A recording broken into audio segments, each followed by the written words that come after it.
తన ఎదపై రతనౌలా నిన్ను నిలిపే మొగుడొస్తాడు, నీ వగలే నగలంటూ గారాలే కురిపిస్తాడు.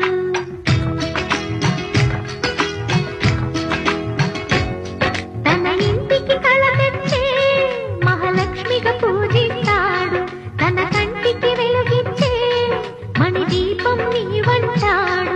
ఈ పుత్తడి బొమ్మ మెత్తని పాదం మోపిన ప్రతి చోట నిధి నిక్షేపాలు నిద్దురలేచి ఎదురొచ్చేనంట.